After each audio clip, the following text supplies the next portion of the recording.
Bem-vindo ao Disrupção, o podcast da ABRH Amazonas. Estamos de volta depois de um período de recesso, mas você tem diversos conteúdos riquíssimos que se encontram no nosso Spotify e também no canal do YouTube da ABRH. Você pode ir lá e conferir. Desde já, muito obrigado pela sua audiência, pelo tempo dedicado. Nesta retomada das gravações, estamos trazendo um tema que está super em alta. Quem não tem falado hoje sobre as relações trabalhistas e o que está mudando? 2025 ele é um ano que vem com muitas mudanças para as empresas, então é o momento de você se atualizar, de você entender o que está sendo trazido pelos especialistas, para que você possa colocar em prática essas mudanças, esses processos. E para esse podcast, nós trouxemos o Matheus San Martín e a doutora Priscila Rosas, que eles estão como organizadores do 10º Fórum de Relações Trabalhistas da ABRH Amazonas. Já falaremos um pouco mais sobre isso. Queria pedir para o Matheus dar boas-vindas. Muito obrigado aí, Matheus, pela sua presença. Fale, por favor, ao público que não lhe conhece ou quem lhe conhece para relembrar a tua trajetória, a tua experiência dentro do polo industrial. Ok, bom dia, Luciano. Obrigado pelo convite. Bom dia a todos. Bom dia, Priscila. Então, eu sou o Matheus, eu trabalhei já há 32 anos nas indústrias eletroeletrônicas do polo industrial e desde 2016 eu trabalho no Sindicato Patronal das Indústrias Metalúrgicas e também nas indústrias de relojoaria. Nesse período todo, a gente acumulou uma certa experiência em negociação coletiva com o sindicato laboral. Então, nesse aspecto, a gente tem bastante a contribuir e orientar as empresas de como que deve ser uma negociação, não a coletiva da convenção coletiva, que essa o sindicato patronal que faz, mas os acordos coletivos que as empresas têm diretamente com o sindicato laboral. Maravilha, muito obrigado, Matheus. Doutora Priscila, que já é uma figura recorrente do nosso podcast, também como palestrante em diversos fóruns da ABRH, por favor, relembre ao nosso público quem é a Priscila Rosas. Obrigada, Luciano. Bom dia, boa tarde, boa noite aí, né, para todos e para todas. Bem, eu sou a Priscila Rosas, sou advogada, atuo na área trabalhista há 20 anos, sou sócia coordenadora na DDIL Advogados, também nessa área.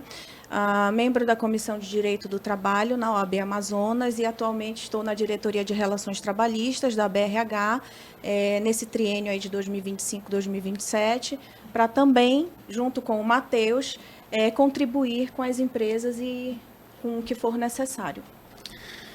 Pessoal, o 10º Fórum de Relações Trabalhistas da BRH Amazonas trará um tema: estratégias e tendências nas relações trabalhistas em 2025.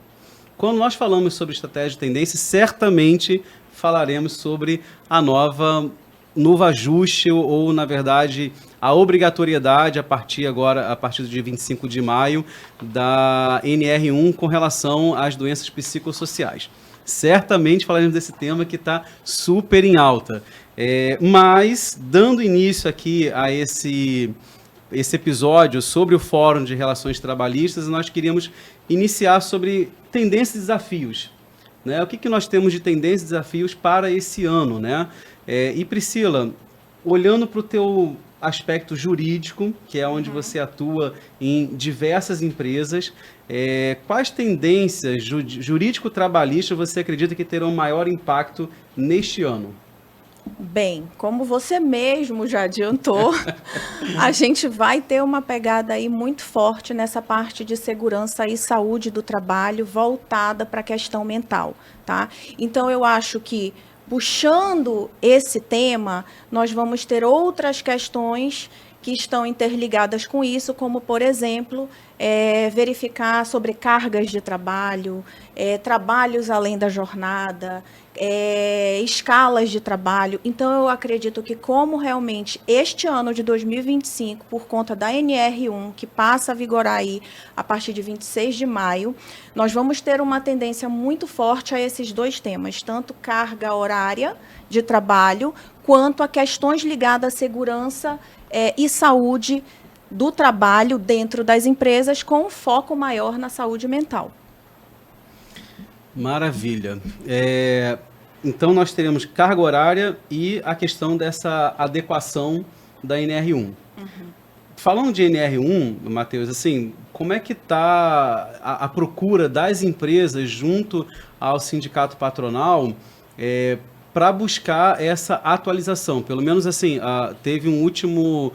Não era nem um fórum, foi um evento que a BRH organizou, um workshop, e eu me surpreendi porque não foi um workshop divulgado em redes sociais, foi um workshop que nós divulgamos num grupo de WhatsApp, né, em alguns grupos de WhatsApp, e pasmem vocês, em um dia tiveram 300 inscrições, justamente pela temática que era sobre a NR1.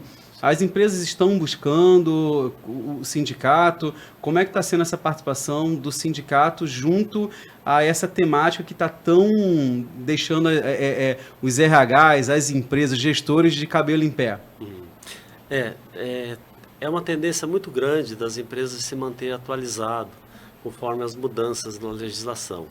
E esse tema em específico foi um tema que despertou a atenção tanto das pequenas, médias como grandes empresas, que geralmente as grandes empresas já têm um aparato maior de acompanhamento da legislação e tudo mais, tem um corpo jurídico próprio, enquanto que as pequenas são mais deficientes nesse aspecto.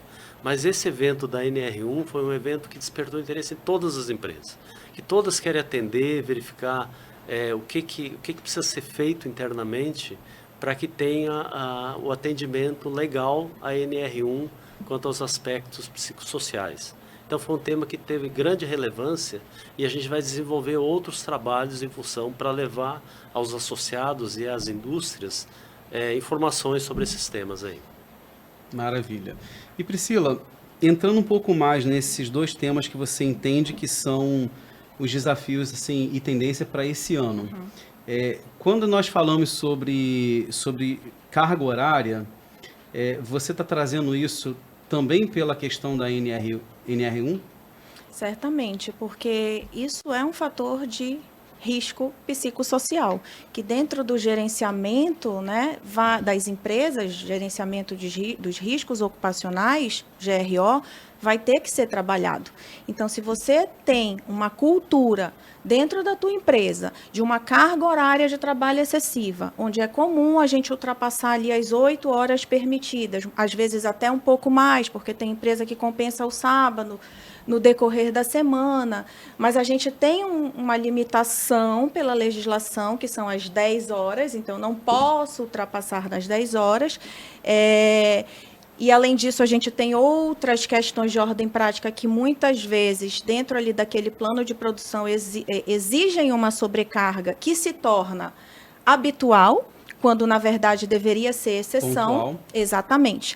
Então, Neste ponto, eu vejo que talvez hoje esse seja um dos principais riscos psicossociais dentro das empresas. Claro que a gente vem também para um segundo ponto, que é o que eu te falei, da questão de segurança e saúde mental dentro das empresas.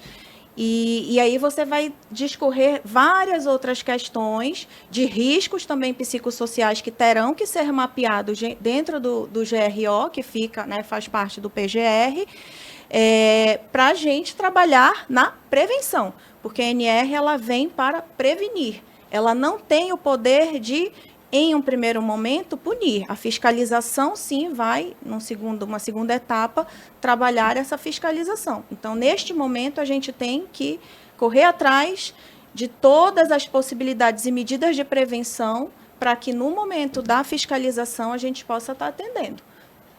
Tá, mas nós ainda estamos, assim, pelo menos o que eu tenho acompanhado e visto como empresário, eu também tenho tentado entender que prevenção que eu preciso tomar.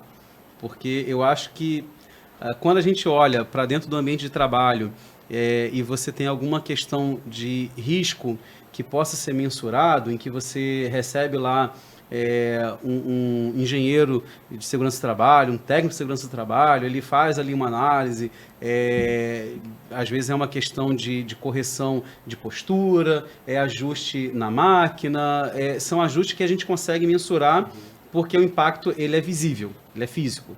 Quando a gente fala das questões emocionais, a gente entra num ambiente em que acredito eu, e aí você como advogada, até no aspecto jurídico, é difícil você mensurar. O próprio juiz, quando vai provavelmente julgar uma causa que envolve uma questão de doença do trabalho, ele normalmente pede que um perito na área faça uma avaliação para que ele possa tomar uma decisão jurídica. Mas quando a gente entra num ambiente psicológico, como é que eu preciso assim ter de principal cuidado de prevenção? Porque uma empresa de grande porte, ela terá suas dificuldades. Agora, uma empresa de pequeno e médio porte, ela tem muito mais dificuldade, até porque o básico que tem que ser feito, ele já é feito de forma terceirizada, através das empresas de medicina ocupacional.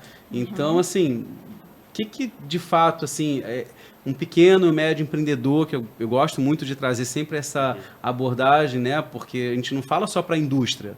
É óbvio que a gente sabe que o nosso público, de forma geral, do polo industrial, ele é muito assíduo nos nossos eventos, mas a gente fala para um público vasto e o comércio, aquele comércio de bairro, ele precisa se adequar também, né, Priscila? E qual é o início para quem ainda está se familiarizando com o tema? Tá, então vamos lá.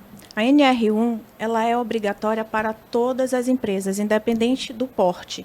Então, quando você toca aí nesse ponto, de fato, da pequena e da média empresa, é importante que ela saiba o que ela tem que fazer, porque, de fato, ela também pode ser passível de uma fiscalização no futuro, né? E aí, assim, as grandes empresas também já estão mais familiarizadas com essas medidas, porque a gente tem uma outra legislação, que é de 2022, que ela já exige essas medidas de prevenção para quem, por exemplo, tem CIPA. Não é o caso da pequena e média empresa. Então, e são medidas simples, aparentemente simples, que alguém do RH pode fazer, ou que a empresa pode contratar um profissional terceirizado para fazer. Aí vou dar os exemplos, né?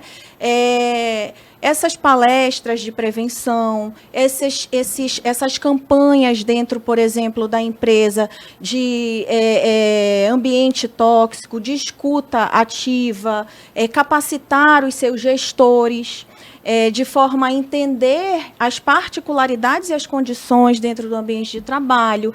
Então, você tem uma série de questões que agora, com a própria carga horária, é um ponto sensível que o RH tem agora que ficar mais atento, né? Questões de demandas fora do horário de trabalho, fora do horário de expediente, são pontos sensíveis. A própria questão de você dar o apoio básico, a estrutura, a condição de trabalho para aquele trabalhador, são pontos que podem interferir dentro da saúde mental, né? A forma com a qual você fala com ele, como você pede, como você passa a demanda de trabalho para ele. Então, tudo isso pode trazer, a depender de como é feito, ou no caso da omissão também, trazer um risco para o ambiente de trabalho, tá? Tá. Voltando aí um pouquinho e pegando a fala aqui do Matheus sobre a questão dos acordos, né, coletivos. Certamente, o Matheus, você representa o sindicato patronal. Sim. Então, as tuas negociações são com o sindicato laboral. Certo.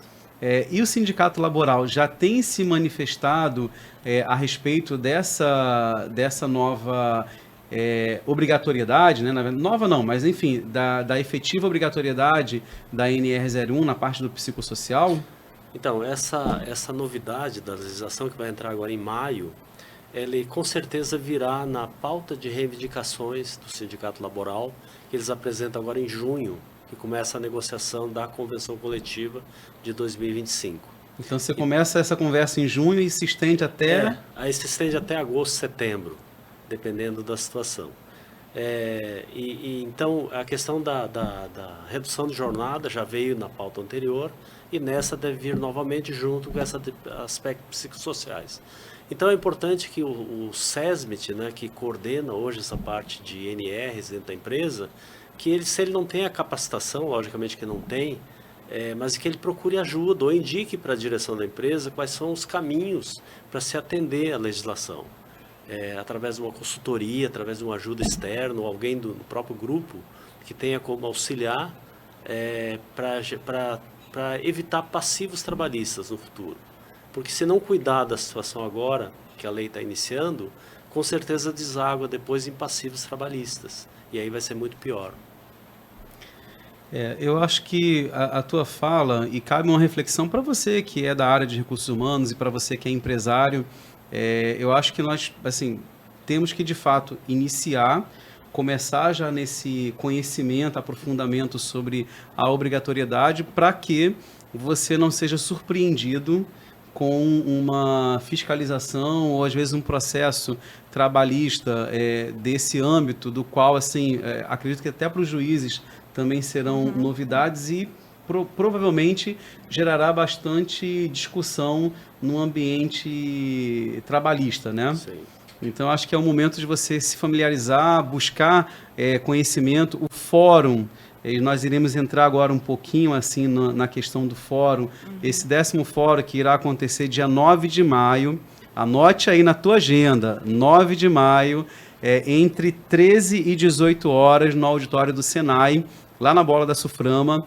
Será um fórum imperdível, onde durante essa tarde nós iremos debater de forma mais profunda sobre essas tendências e essas novidades para esse ano de 2025. Então, é uma oportunidade riquíssima de autoconhecimento para que você possa levar isso para dentro da sua empresa.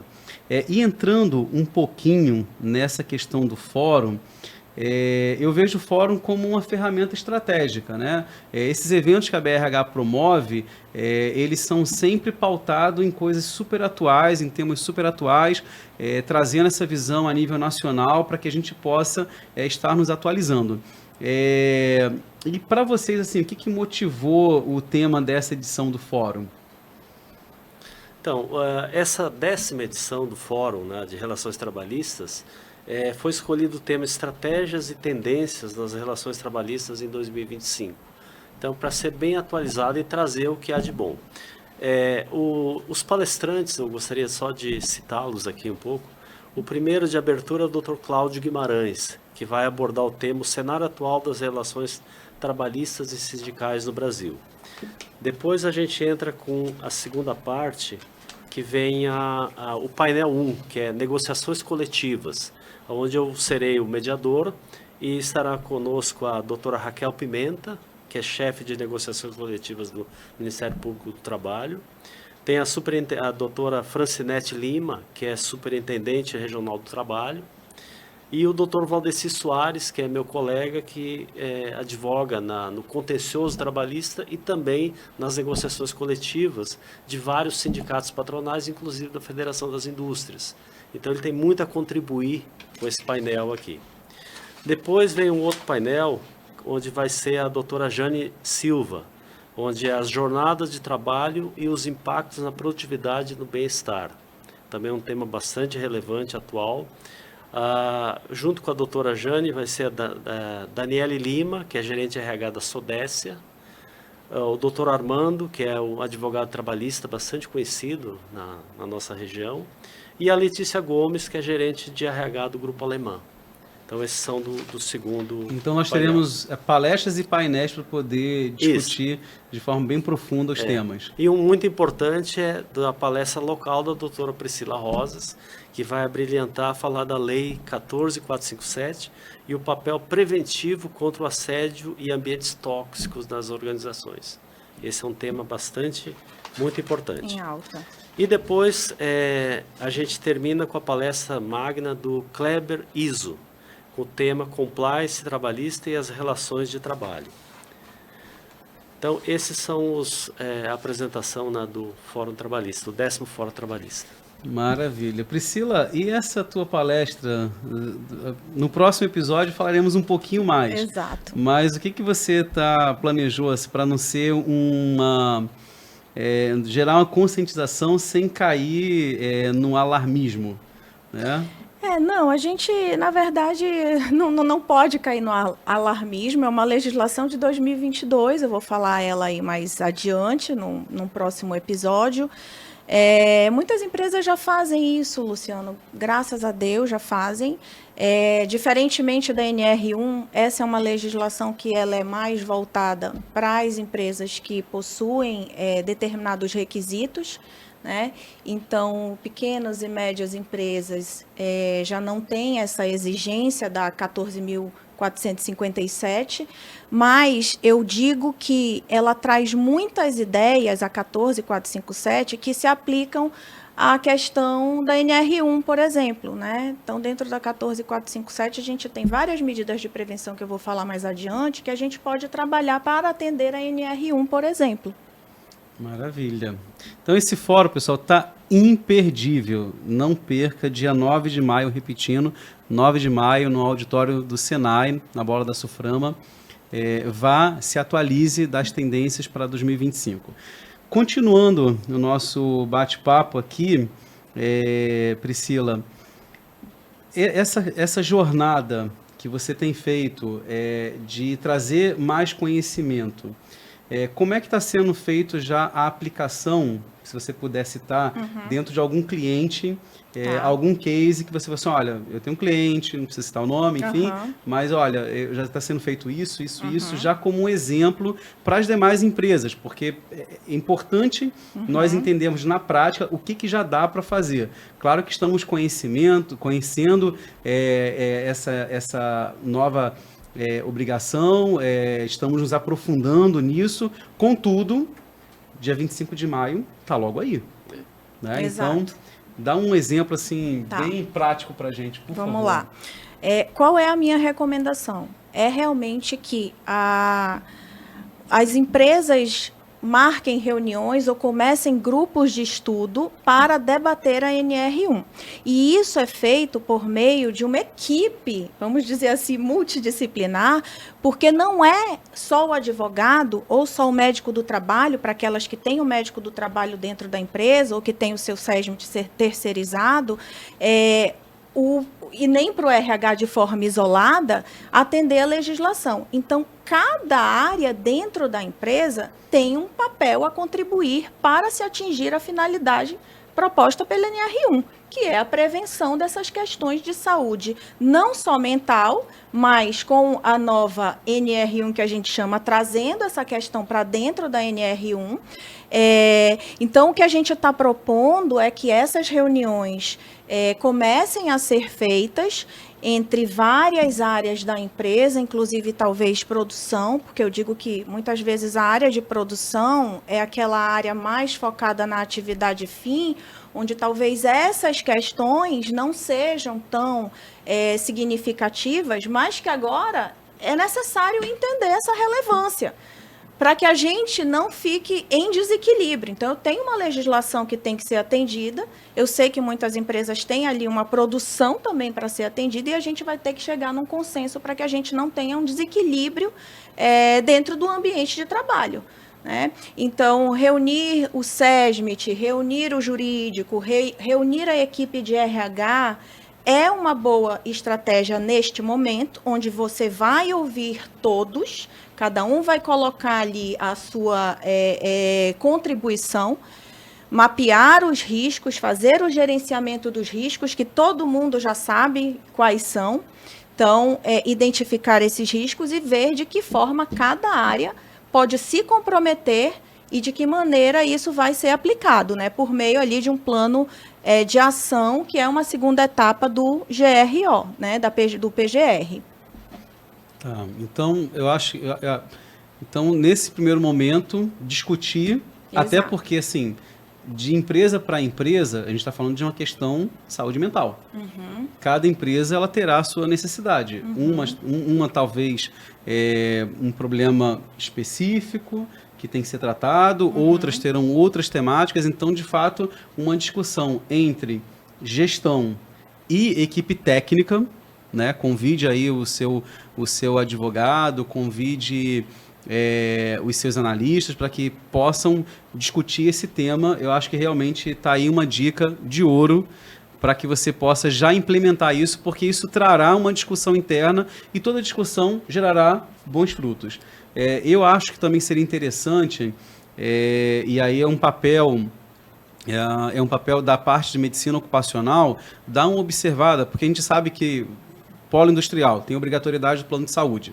Então, vou falar um pouco da minha área que eu conheço. Então, você tem obrigatoriedade do plano de saúde. Se tem obrigatoriedade, já é interessante dar uma observada, talvez, nos colaboradores que estão tendo algum tipo de acompanhamento da parte de psicólogo ou de psiquiatra, e isso é um papel, claro, que é um dado sigiloso, mas o médico do trabalho ele pode ter acesso, ele deve ter acesso e já dá uma observada nesses profissionais. Eu acho que esse é uma contribuição aí minha a fazer para que você já possa ficar antenado a esse fator, porque é algo que já está aí contigo, essa informação, o teu médico já tem essa informação aí dentro.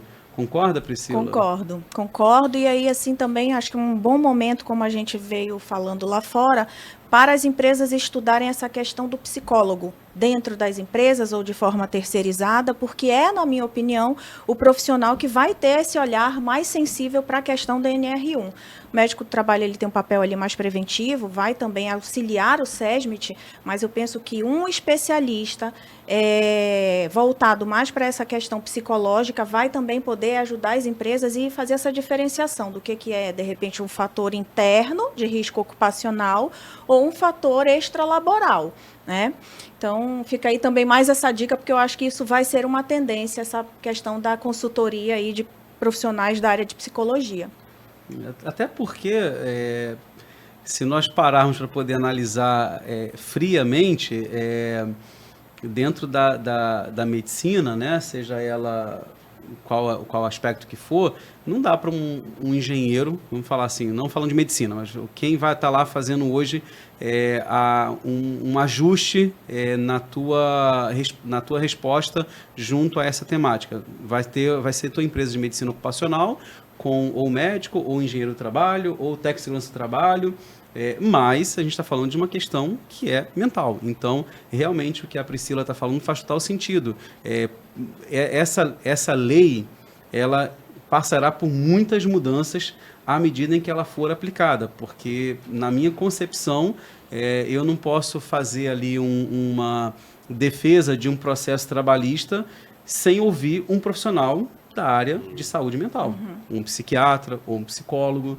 Então, realmente, eu acho que talvez o futuro aí dessa lei, no aprimoramento dela, seja ter ali uma obrigatoriedade não da parte de um médico do trabalho ou do engenheiro do trabalho, mas sim talvez de um profissional na área de saúde mental para que possa fazer esse devido acompanhamento.